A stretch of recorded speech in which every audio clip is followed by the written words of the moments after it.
just keep the environmental mindset. You don't have to be a biologist to be an environmentalist, right?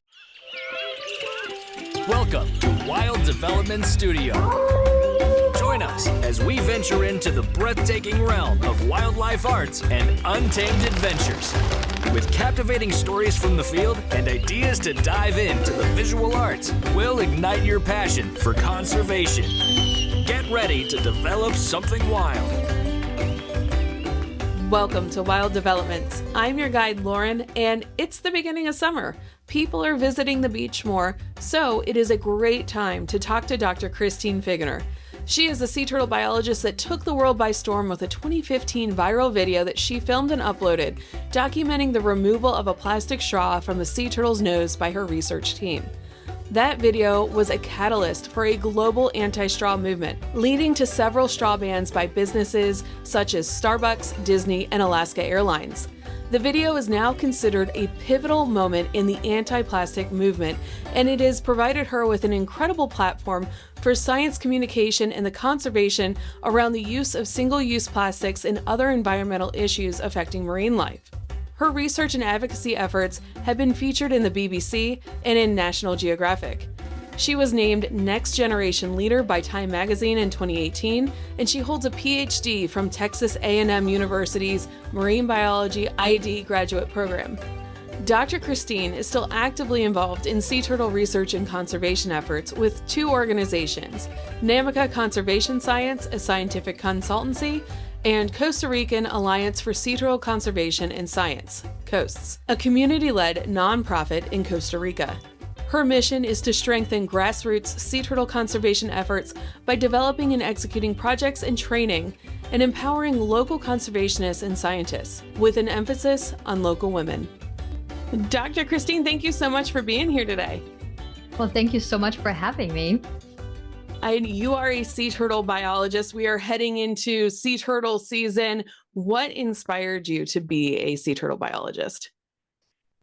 Well, I always wanted to be an ocean explorer, but it was really the sea turtles themselves, more than anything, the majestic leatherback that inspired me to become focused on sea turtles more than anything. So the first time I saw a leatherback nesting was really the moment I fell in love with these animals. Can you describe the leatherback for somebody who doesn't know? Because they are just one of the coolest turtles.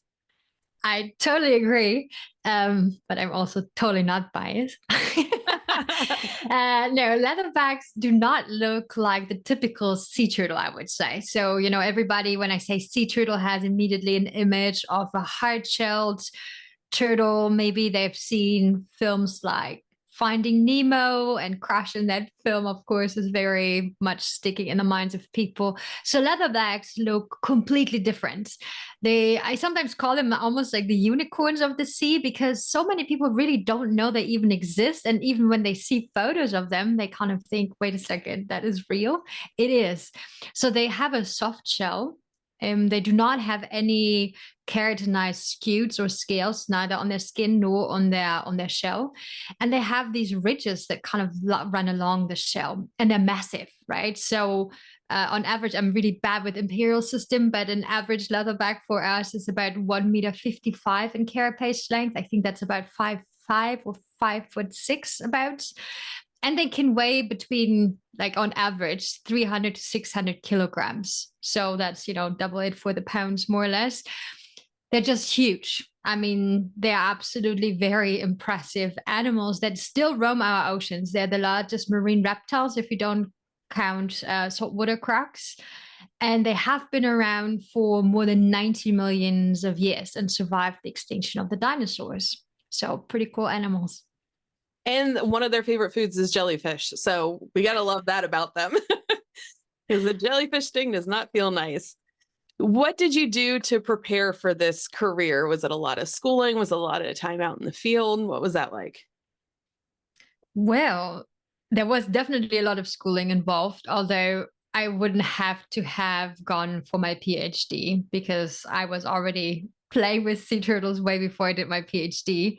So I did do my bachelor's degree in biology and then a master's in behavioral physiology and tropical ecology or animal ecology.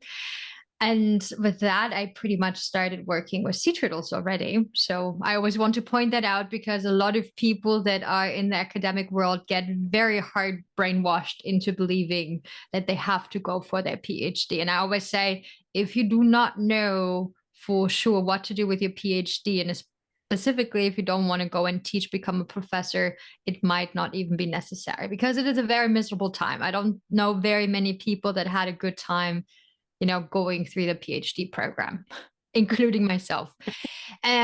So yeah, but if you count it all together, so usually, you get at least a bachelor's degree in marine sciences or environmental sciences. And especially in the US, there's actually a lot of fun kind of field technician jobs that you can get already. And this is also a big recommendation if you do, or if you're interested in any career in marine biology that involves field work, do and get a lot of experience, best even while you're still a student, because unfortunately our universities do not prepare students well enough to really do the job. Because there's a lot of theory, but they don't really show you the field skills. So definitely a good thing is to do internships, to go and maybe on a volunteer or volunteerism trip that works with sea turtles or sharks or whatever else you're interested in. But yeah, there is definitely a lot of field work as well that will prepare you for the work later on. What does a typical day as a sea turtle biologist look like? I think the most typical thing is that I never know what the day brings.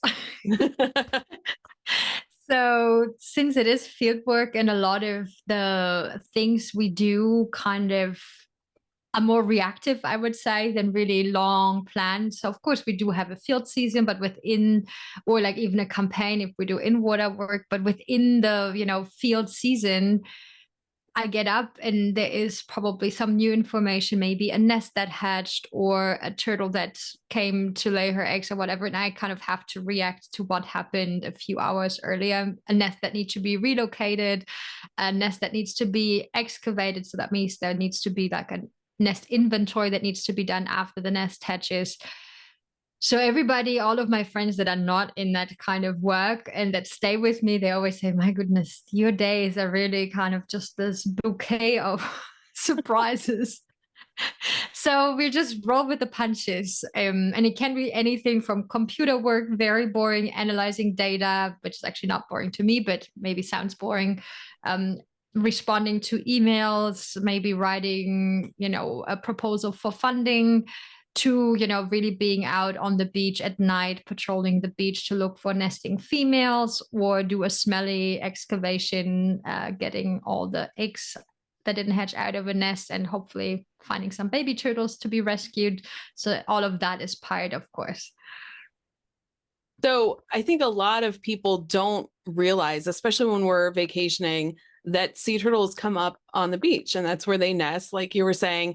So as we're heading into vacation season, how can we be good stewards when we're visiting the beach?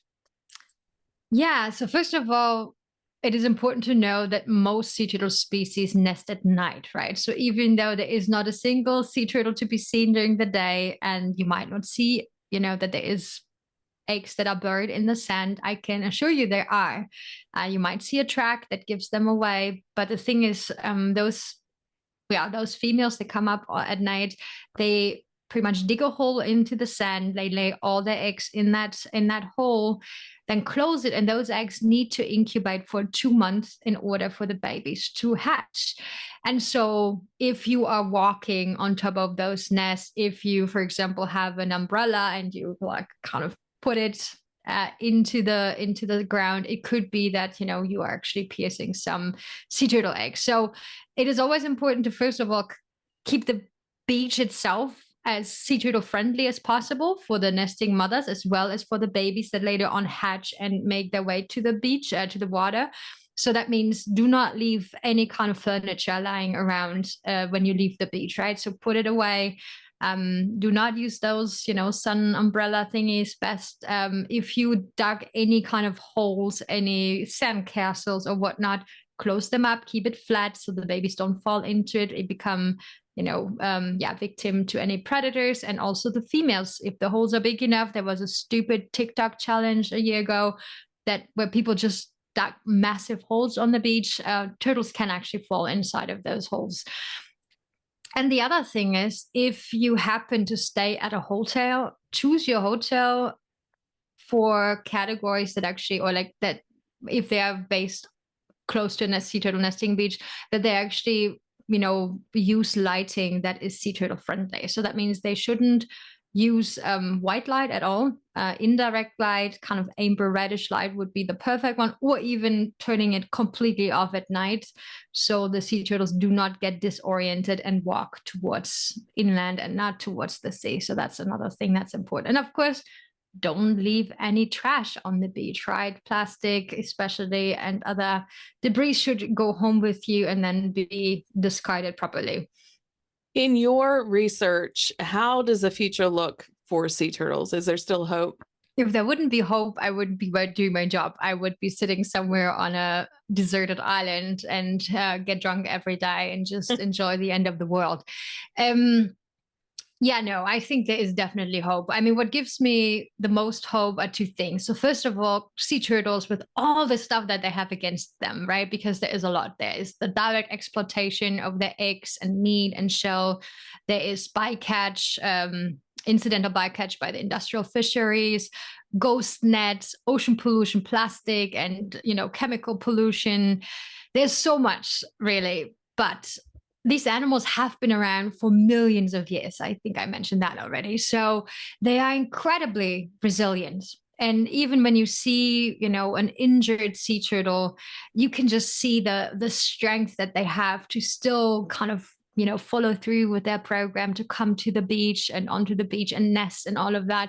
So my hope really is that this resilience will help them to overcome even those threats if we just put a little bit, effort into protecting them, because we can see already that the protection efforts that started in like the 60s, 70s, they are effective. They already have, results. And that is already because sea turtles have an incredibly long generation time. So that means the babies that are now born, depending on the species, will not reach sexual maturity until like 25 to 45 years, right?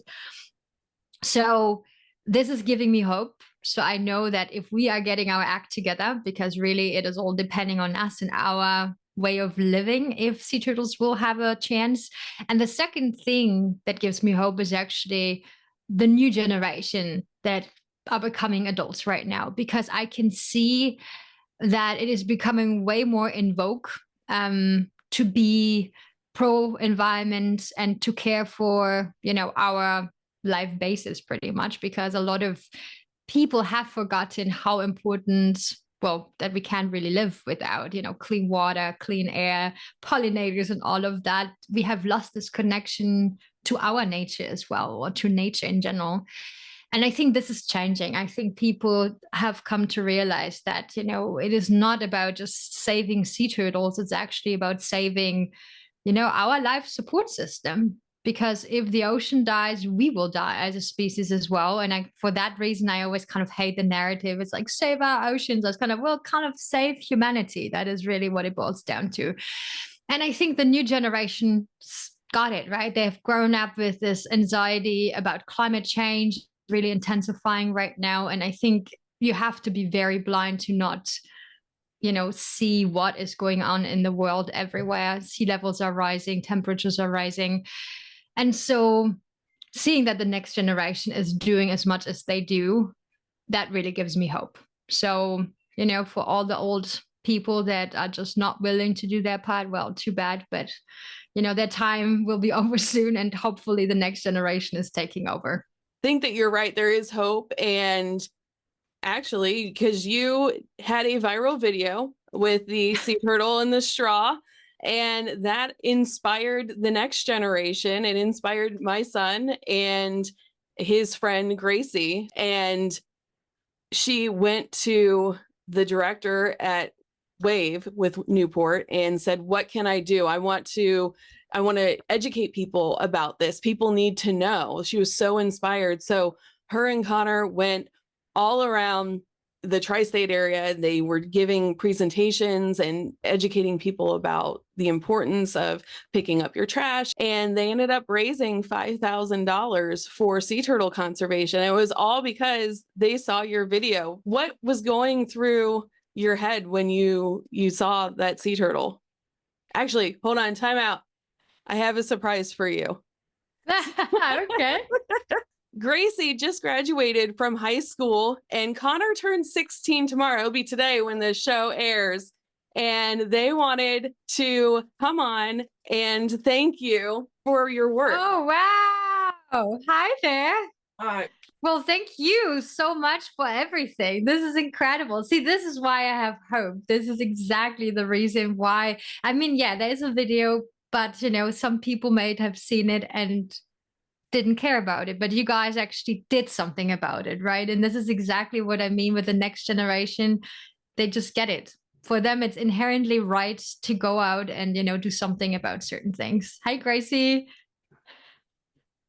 I can't hear you. You're muted.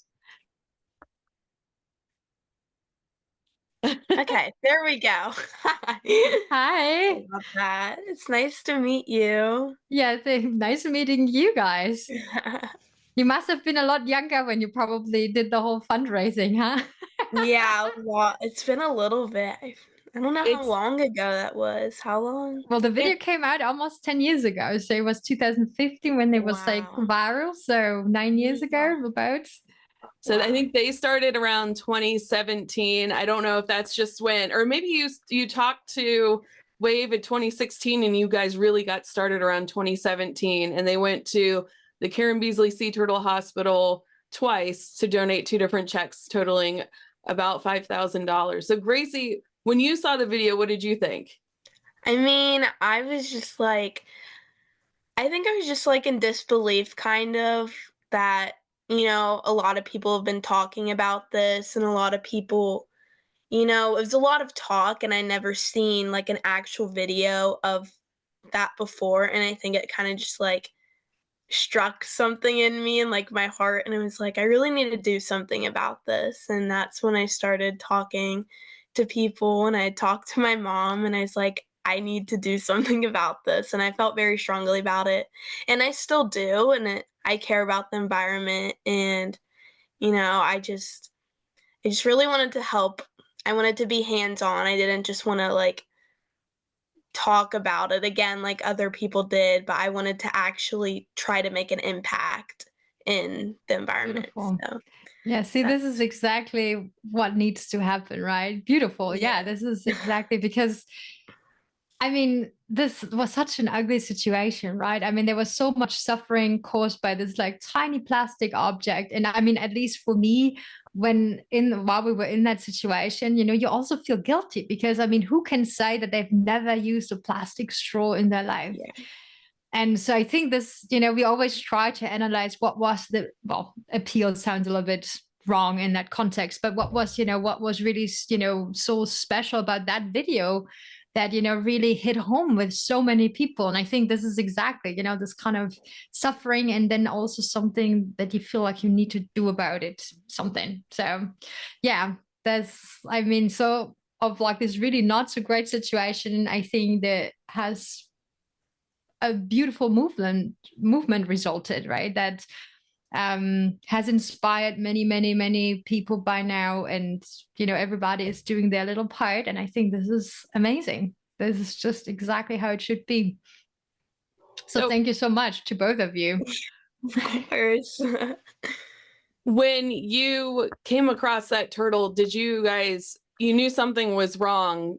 Had you ever seen a plastic straw in a turtle before like that? So we actually didn't know that there was something wrong. So my colleague Nathan, that was on the boat that day with me, he was researching ectobionts, so the little critters that live on the animals. And we have seen barnacles. So barnacles is like one of those, you know, hard-shelled crustaceans that, kind of build their homes on different animals. And we have seen barnacles on very strange places. So in the inside of turtles' mouth and whatnot, but never in the nose.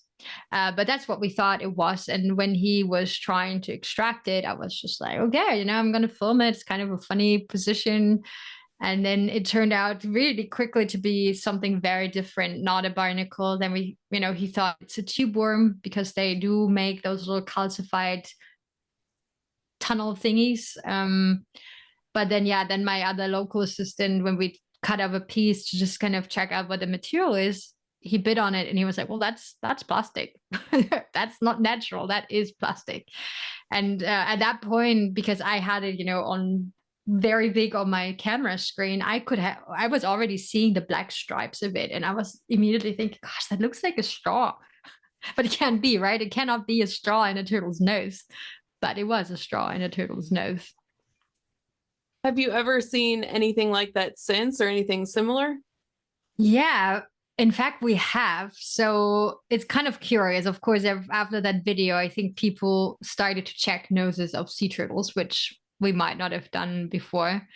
And ever since, we have found at least one plastic fork, one plastic spoon, and a kind of lollipop thing. And I think I've seen it also, like some other anecdotes of people finding other things. So the reason I think that happens is that when people feed underwater, they usually swallow whatever, the mouthful that they grab, but they also swallow a lot of seawater, right? Because if you're trying to eat underwater, there's also water coming into your mouth.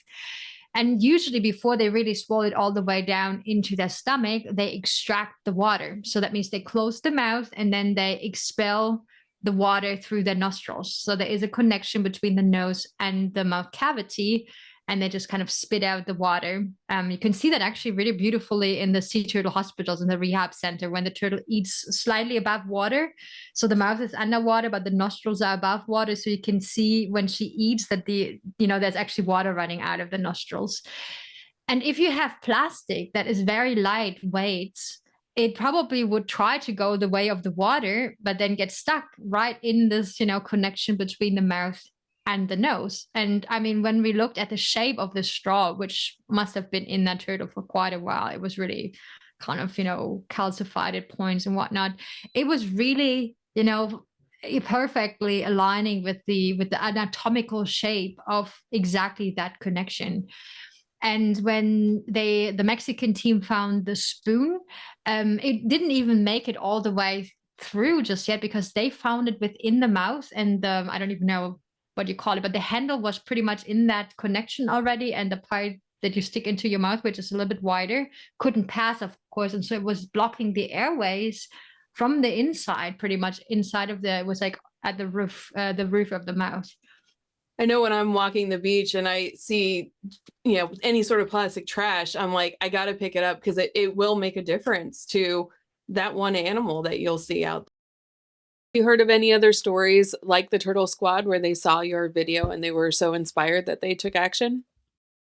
Oh, yeah. I mean, I was really involved in back in the days. I think they switched their focus away from plastic now, but back in the days, they had like a big boot camp for youth. It was called Ocean Heroes Boot Camp, where they had literally kids from all over the world. It was beautiful that, came to this, I think, almost a week of boot camp, where they were taught like how to set up a campaign in their communities and whatnot. So a lot of the kids that applied, I was told, were actually, saying that they got inspired by my video. And so this is incredible, of course, to hear, that it does or did make somehow a difference, because sometimes it just felt so stupid to just have a viral video out there. I mean, it looks a little bit strange on your CV. I mean, I write it down, but then it's kind of viral video.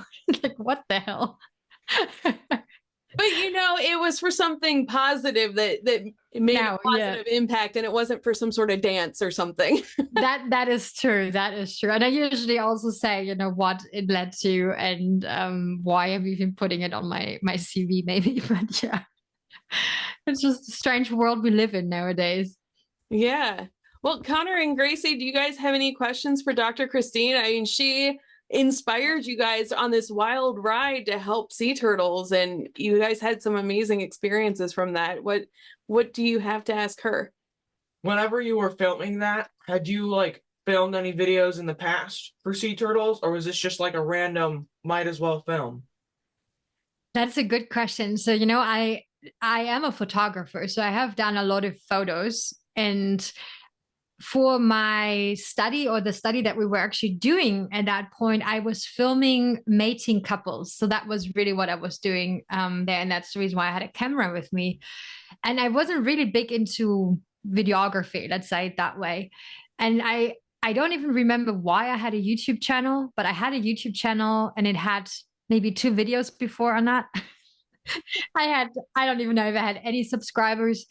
And this video really showed me and I didn't even have an Instagram, for example. I didn't get my Instagram until like 2018. So I wasn't really big into social media at all.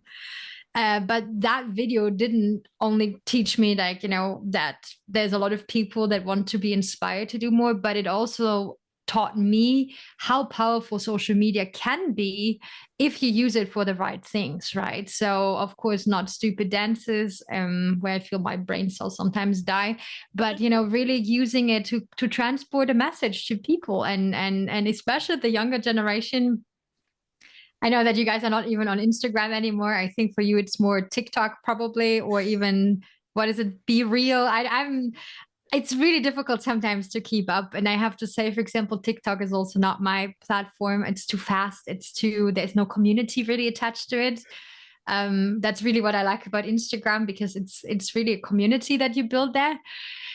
But it's still powerful, right? You reach so many people. I can be literally tucked away in the jungle here in Costa Rica, but as long as I have internet, I can let people participate in what I'm seeing. And I don't have to carry that weight of certain things either anymore, all by myself. Because sometimes as a person, involved in conservation, you can get very lonely sometimes, because a lot of times in your closest environment, there's not that many people that necessarily support what you're doing, but on the contrary, might even do some damage, where we talk about illegal harvest of sea turtle eggs or meat and all of that, or the government that doesn't want to give us the permits. It's kind of there's a lot of problems and a lot of issues.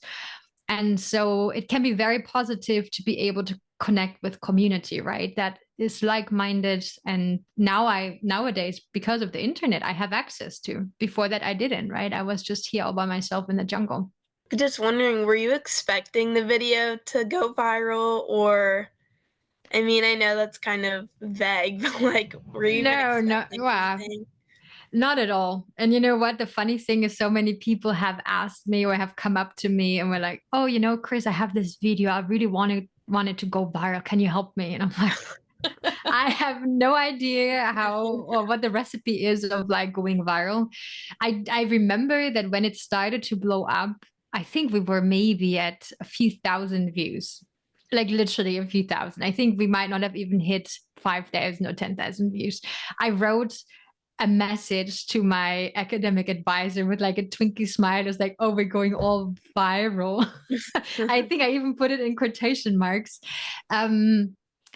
But yeah, it was a week or 2 weeks of craziness, right? Where we were literally checking every half an hour the numbers that were just going up, and all the media outlets that were contacting us and asking us for comments on it, and people that stole our video as well and just like reposted it without any context, any comments.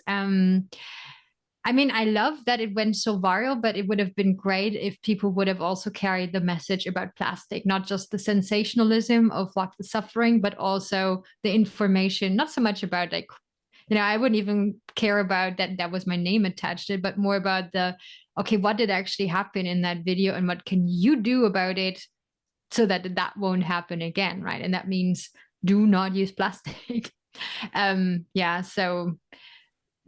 But yeah, we did not expect it to go viral. I just think it's interesting, like, how videos do get passed along, like you said, with like the context kind of be taken like away from it.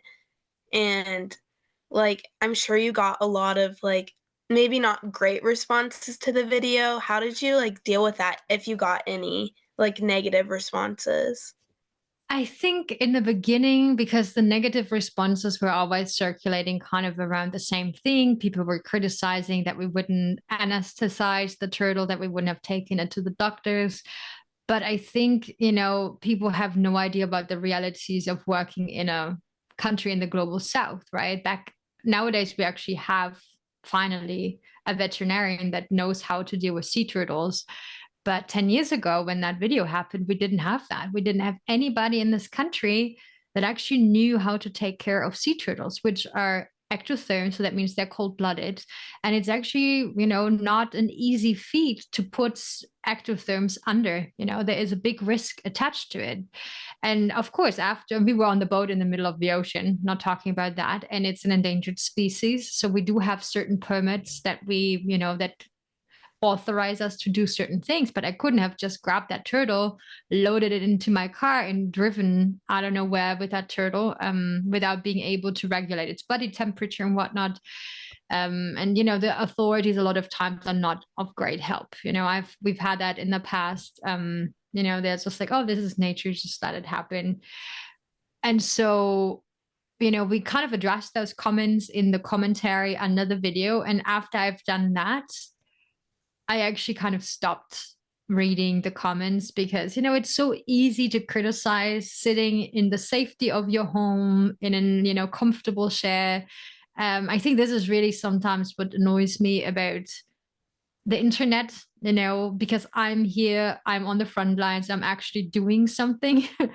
I have had to make, huge sacrifices to do what I'm doing, which I think a lot of people wouldn't be even willing in the slightest to make.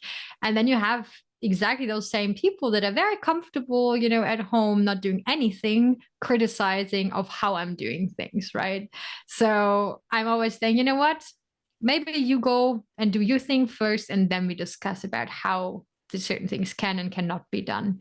So I think this is just like, always respecting what other people are doing. Of course, you can say, there's always a better or best way, but hindsight is always 2020. Sometimes you do not have the, the insight that, of course, in the retrospective you will have. And I think, it's very detrimental how people sometimes act around other people and, just diminish or try to diminish what they are doing while they are doing nothing. And you're still out there promoting. You just wrote a book, My Life with Sea Turtles. You have plans for another book. And how are you going to keep this going? Wow. Yeah, there's a lot of pressure involved with, keeping it going. No, yeah. So I wrote the book. It just was published like a week ago. I hope it's not boring. I don't think it is. It's a nonfiction book. There's a lot of turtle facts, but it's packaged a little bit about my life adventure. So I would call it like a travel adventure memoir, also nonfiction book about sea turtles. So I hope people learn a lot about sea turtles without even noticing. I am writing already another book, but it's not going to be a nonfiction. It's actually going to be a fiction book. It's going to be a novel, but it will be inspired by real life events. The reason I'm writing it that way is that, while I was writing the other book, there were just sometimes things that sound too crazy, even though they're real, to put them in a nonfiction book. And I think it helps me sometimes to also, I like to reconcile certain facts about the world. Like, in a novel, I can write the world a little bit more pretty than it might be in real life. I don't know how to put it else. Yeah. So it will be maybe a little bit therapeutic as well for myself, or it is already. Well, yeah. I will be on the lookout for that book. I know I've got yours set aside with my beach stuff for the end of June. I'm going to be reading that on the beach, hoping maybe we'll see some sea turtle nests along the beach. But how can people find you, and where can they keep up on all the things that are going on with you? Yeah, so the easiest way is probably to go to my website, seaturtlebiologist.com. So pretty easy to remember. You can sign up for my newsletter. That doesn't come out too often. It's just like, I try to keep it low key so people don't get inundated. And of course, social media, Facebook, Instagram, either with my full name, Christine Figgener, or on Instagram as Sea Turtle Biologist as well. Is usually where you can see all the stories I post, from my everyday work. And then, of course, videos and posts about what I'm doing and what I'm up to. And before we go, what is one tip you have for someone that would like to connect with nature? Well, I think it is rather quite easy because, even if you live in a city, or, well, even better if you live somewhere in the countryside, but, every time you go outside, rather than taking the car, because I know that's a US American thing, maybe go for a stroll or take your bike or take your dog for a nice long walk and just like look around, look at the green spaces, try to see what's still there, right? And just appreciate, because I think sometimes we live so fast. And even in your own backyard, the flowers, the trees, the birds, whatever is there, I think there's so many things. And ask questions. Sometimes you see things and like, wow, what kind of a strange thing is this insect doing or whatnot? And then maybe, go into the internet and see if you can find the answer there. And if not, investigate a little bit. Dr. Christine, thank you so much for being on the show and sharing your knowledge about sea turtles. And thank you for inspiring these two to do the Turtle Squad. Well, thank you so much for the invitation. And thank you so much, Gracie and Connor, for everything you've done. I really, really, really, well, it makes me so happy. That totally makes my day. And until next time, get outside and see what develops. Thanks for joining Wild Development Studio. We hope this exploration into the world of wildlife arts and adventure has sparked a desire to get outside and connect with something wild. If you have an adventure that's awe-inspiring, don't hesitate to share. Click the link in the description to submit your story to have it featured on our show or be a guest. Until next time, keep connecting to the wild and see what develops. The views, opinions, and statements expressed by individuals during Wild Development Studio productions do not necessarily reflect the views or opinions of Wild Development Studio or its affiliates. Participation in any activities, expeditions, or adventures discussed or promoted during our content may involve inherent risks. It is strongly advised that individuals conduct thorough research, seek professional guidance, and take all necessary precautions before engaging in any such activities. Wild Development Studio, its representatives, or employees shall not be held responsible for any injury, loss, damage, accident, or unforeseen incident that may occur as a result of participating in activities inspired by or discussed in our content. By choosing to engage with our content or act upon any information provided, individuals do so at their own risk and discretion.